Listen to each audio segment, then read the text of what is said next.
Hello everyone, welcome to my channel. Friend, I hope आप सब अच्छे होंगे, अपनी पढ़ाई को अच्छे से कर रहे होंगे।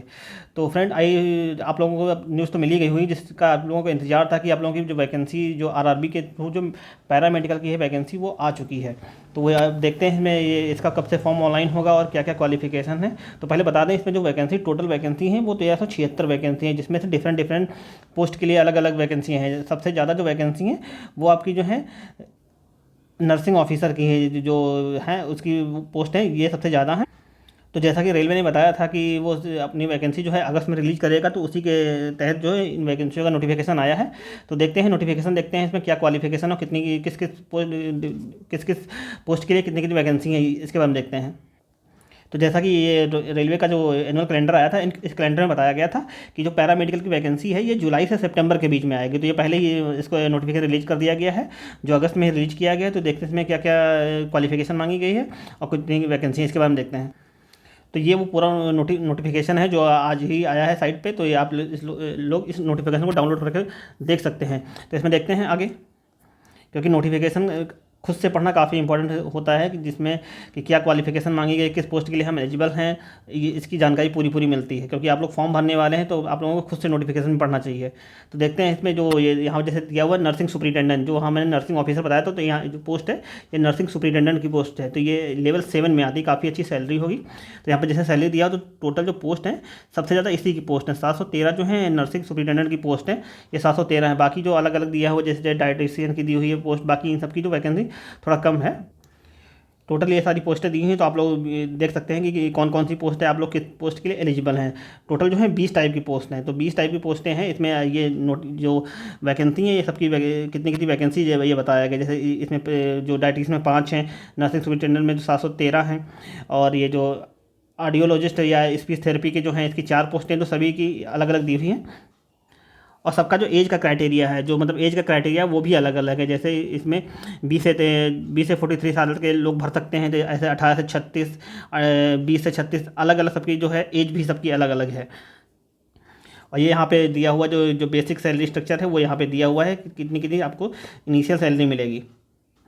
तो यहाँ पे जो सबसे ज़्यादा जो पोस्ट है ये नर्सिंग सुपरिटेंडेंट की है। दूसरे नंबर पे जो सबसे ज़्यादा पोस्ट है ये जो है फार्मासिस्ट की वैकेंसी है। सबसे ज़्यादा फार्मासिस्ट की भी है, जो 246 जो है फार्मासिस्ट की भी वैकेंसी है।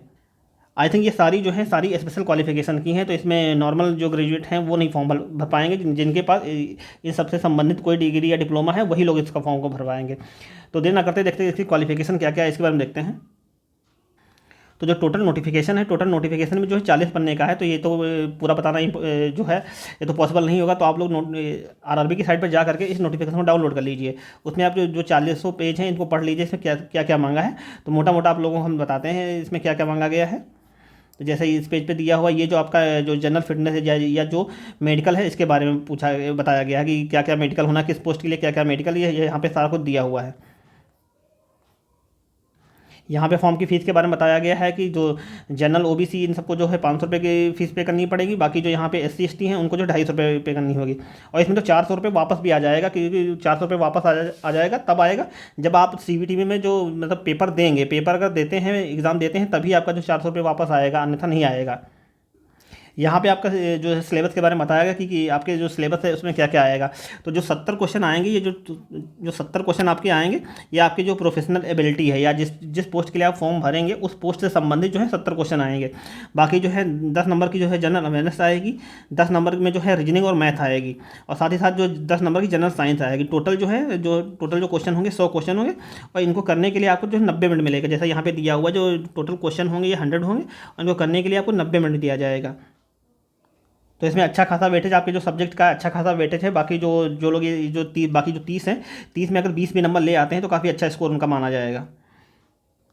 जैसा यहाँ पे बताया गया है कि अगर एग्ज़ाम जो मल्टी शिफ्ट में होता है तो उसको नॉर्मलाइजेशन भी किया जाएगा। क्योंकि मल्टी शिफ्ट में जो पेपर होता है तो किसी शिफ्ट में पेपर आसान आ जाता है, या किसी में शिफ्ट में कम बच्चे होते हैं, किसी में ज़्यादा बच्चे आते हैं, तो किसी के नंबर ज़्यादा हो जाते हैं या कम हो जाते हैं। तो इसको जो टोटल मार्क्स को नॉर्मलाइज भी किया जाएगा। तो यहाँ पर फार्मूला दिया हुआ है, इस फार्मूले के थ्रू जो है इसको नॉर्मलाइज किया जाएगा। आई थिंक ये तो रेलवे में हर एग्ज़ाम में होता है, जिस एग्ज़ाम में मल्टी शिफ्ट होती है उनमें जो नॉर्मलाइजेशन का यूज किया ही जाता है।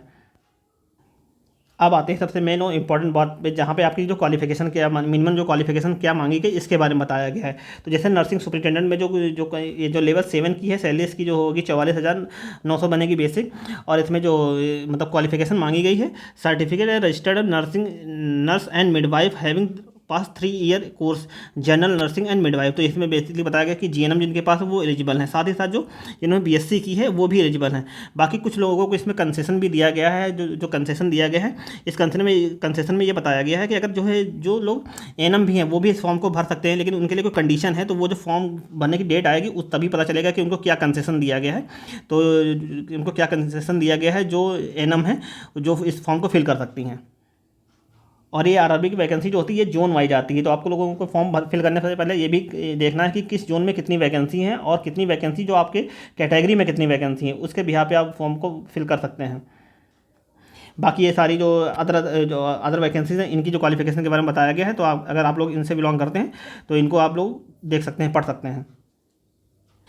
जैसे यहाँ पर एक जो है एक पोस्ट ऐसी है जो फील्ड वर्कर की है। ये एकमात्र ऐसी पोस्ट है जिसके लिए सिंपल जो है, जो अगर कोई इंटर किए हुए, इंटर में उसके पास साइंस साइड है तो वो इस फॉर्म को फिल कर सकता है। तो ये जो है लेवल 2 की जॉब है, इसको जो वो फिल कर सकता है।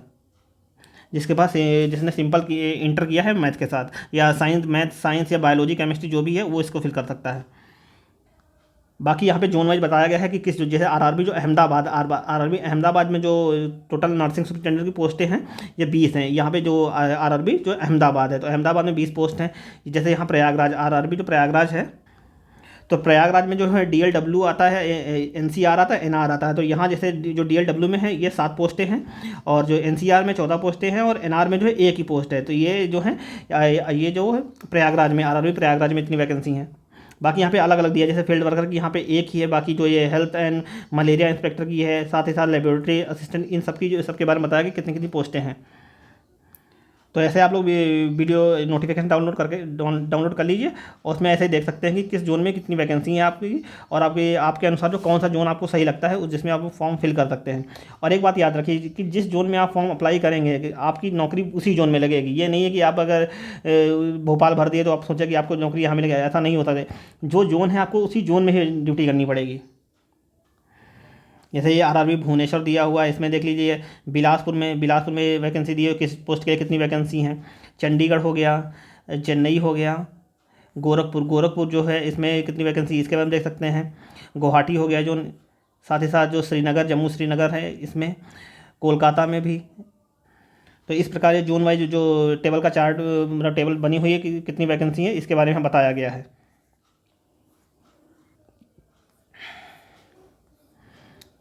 आरआरबी रांची में, यहाँ आरआरबी सिकंदराबाद में बताया गया है। आरआरबी सिलीगुड़ी जो है इसमें भी बताया गया है कि कितनी वैकेंसी है। यहाँ पे सिलेबस के बारे में बताया गया कि आपका जो सिलेबस क्या रहेगा, कि जिस पोस्ट के लिए आप अप्लाई कर रहे हैं उस पोस्ट के लिए जो 70 क्वेश्चन आने हैं जो आपके प्रोफेशन से आने हैं, उसका सिलेबस क्या है, सिलेबस के बारे में बताया गया। जैसे यहाँ पे जो ऑडियोलॉजिस्ट एंड स्पीच थेरेपी के लिए ये सिलेबस दिया हुआ है। साथ ही साथ जैसे यहाँ पे कार्डिक जो टेक्नीशियन है इसके लिए ये सिलेबस दिया हुआ है। नर्सिंग सुपरिटेंडेंट का ये जो सिलेबस दिया हुआ है, जो आप लोग यहाँ पढ़ सकते हैं कि आपके सिलेबस में क्या क्या आएगा। जैसे anatomy, physiology, nutrition, biochemistry, nursing fundamentals, और ये सब जो है ये आपका सब्जेक्ट, आपका जो सिलेबस दिया हुआ है इससे आपके जो 70 क्वेश्चन आने हैं। तो आप लोग अपना सिलेबस देख लीजिए और उसी के अनुसार अपनी तैयारी कीजिए, क्योंकि कंपटीशन टफ रहने वाला, क्योंकि जो जोन वाइज वैकेंसी सारे जोन में कम है। अगर ओवरऑल देखा जाता है तो 713 है, लेकिन जोन वाइज जो है कंपटीशन होता है इसमें। और बाकी जो सिलेबस दिया हुआ है कि जनरल जो अर्थमेटिक्स की मैथ में जो ये टॉपिक है इनसे क्वेश्चन बनेंगे। साथ ही साथ जो रीजनिंग जो है कि जो ये इसके यहाँ से क्वेश्चन आएंगे। जनरल जो अवेयरनेस है इसके यहाँ से क्वेश्चन आएंगे, जैसे knowledge of culture, current affair, Indian geography, culture and history, ये सारे जो हैं ये जो है जनरल अवेयरनेस के टॉपिक हैं। जनरल साइंस में जो है physics, chemistry and life science जो है, ये जो 10th स्टैंडर्ड तक जो आती है, जो हाई स्कूल लेवल तक जो आती है वो आए, उससे क्वेश्चन बनेंगे। तो आप लोग ये अपना सिलेबस देख लीजिए और उसी के अनुसार अपनी तैयारी करिए, क्योंकि आपका जो एग्ज़ाम है ओनली CBT 1 होगा। जो CBT 1 में जो आपको जैसे नंबर होंगे उसी हिसाब से जो आप लोगों का सिलेक्शन किया जाएगा। CBT 1 के बाद जो है सीधे आप लोगों की जो DB होगी, DB के बाद जो आप लोगों का मेडिकल होगा, मेडिकल के बाद आप लोगों को सीधे सिलेक्शन दे दिया जाएगा। तो जैसा यहाँ पे बताया गया है कि जो शॉर्ट लिस्टिंग होगी आप लोगों की, जो शॉर्ट लिस्टिंग होगी डीवी के लिए medical examination cell be done RRB wise. तो ये सब आरआरबी वाइज होगा कि जिस आरआरबी में आप फॉर्म अप्लाई करेंगे आपकी डीवी आपका मेडिकल जो वही होगा। और ये इसके लिए जो सिलेक्शन किया जाएगा एक पोस्ट के लिए एक बच्चे का किया जाएगा, मतलब एक पोस्ट के लिए एक का जो सिलेक्शन किया जाएगा मेडिकल और डीवी के लिए।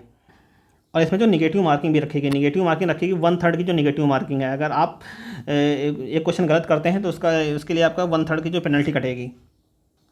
और यहाँ पे कैटेगरी वाइज जो आप लोगों को जो आरक्षण दिया गया है कि जो अपर एज में, तो इसके बारे में बताया गया है।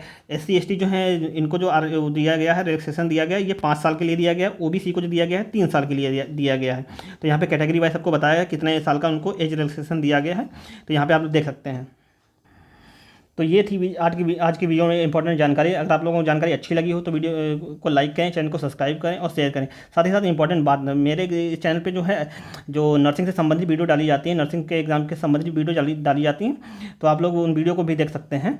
और आई होप कि आप लोगों को वीडियो अच्छी लगी होगी। तो चैनल को सब्सक्राइब, वीडियो को लाइक और शेयर जरूर करें। मिलते हैं नेक्स्ट वीडियो में, तब तक के लिए धन्यवाद। जय हिंद।